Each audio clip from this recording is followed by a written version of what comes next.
Good morning everyone. সকাল সকাল বেরিয়ে পড়েছে তিনজনে মিলে আর যাচ্ছি হচ্ছে রিমোকে স্কুলে দেওয়ার জন্য।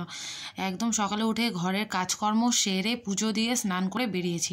কেন বলো তো, সকাল সকাল আমি সমস্ত কাজটা কমপ্লিট করি, না হলে পরে ওকে স্কুল থেকে এনে করতে গেলে অনেকটা দেরি হয়ে যাবে তাই। আর এখানে আজকে স্পেশাল ডে, দেখতেই পাচ্ছ সবাই মাঠে লাইন দিয়ে দাঁড়িয়ে আছে। তো এটা দেখে তো আশা করি বুঝেই গেছো যে কি আজকে হচ্ছে রিমোদের স্কুলে স্পোর্টস।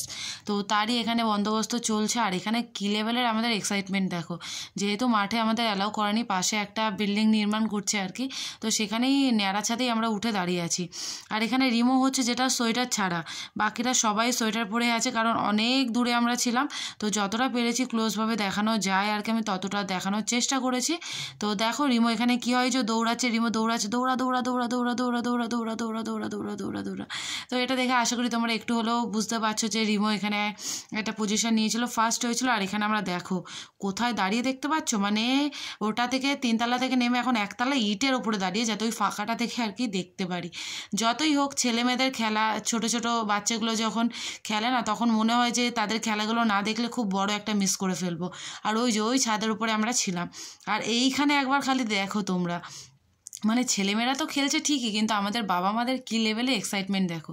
কেনই বা হবে না, তাই না? বছরে একবার স্কুলের স্পোর্টস, আর তারা এই খেলবে, জিতুক বা হারুক সেটা কিন্তু বড় ব্যাপার না, তারা যে পার্টিসিপেট করছে, তারা যে অংশগ্রহণ করছে, আর তারা এই ছোটো ছোটো হাত পাতগুলো নিয়ে যে ছুটে বেড়াচ্ছে, এটাই অনেক ভালো লাগে দেখতে, তাই না?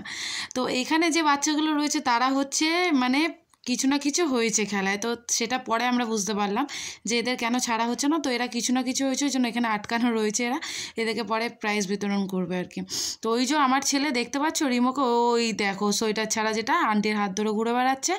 তো আমার ছেলেও হয়েছে, এটা দেখে তো তোমরা বুঝতেই পেরে গেছো। তো কী হয়েছে সেটা পরে বলছি, আপাতত দেখো খালি আমি তো কী লেভেলে যে এক্সাইটেড, মানে তোমাদের বলে বোঝাতে পারবো না।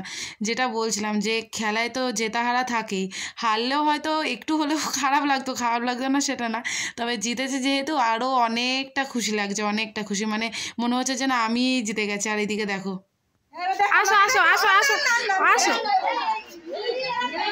এখানটা বাবা, এখানটা সামনে একটু বাবা আসুক, গিফট নিয়ে আসছে।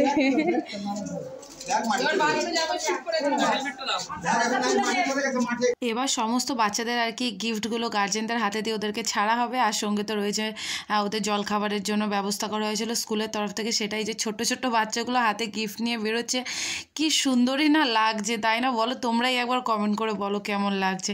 তো আমি তো ভাবছি আমারটা কখন আসবে, তো ও তো এমনি জানো লেটু, সবাই বেরিয়ে যায় তারপরেই বেরোয়। তো ফাইনালি বেরোচ্ছে আমারটা, ব্যাস গিফট। তো দেখো ও হয়েছিল ট্রফি রেসে থার্ড, আর তোমার রানে আর কিছু হতে পারেনি, হিটে দুটোতেই উঠেছিল। বাট এবারে জানি না কেন ও রানের সময় দৌড়ালোই না, একদম ধীরে সুস্থে দৌড়ালো। তো যাই হোক, এটা পেয়েছে, এটাতেই আমি খুব আনন্দিত হয়েছি আর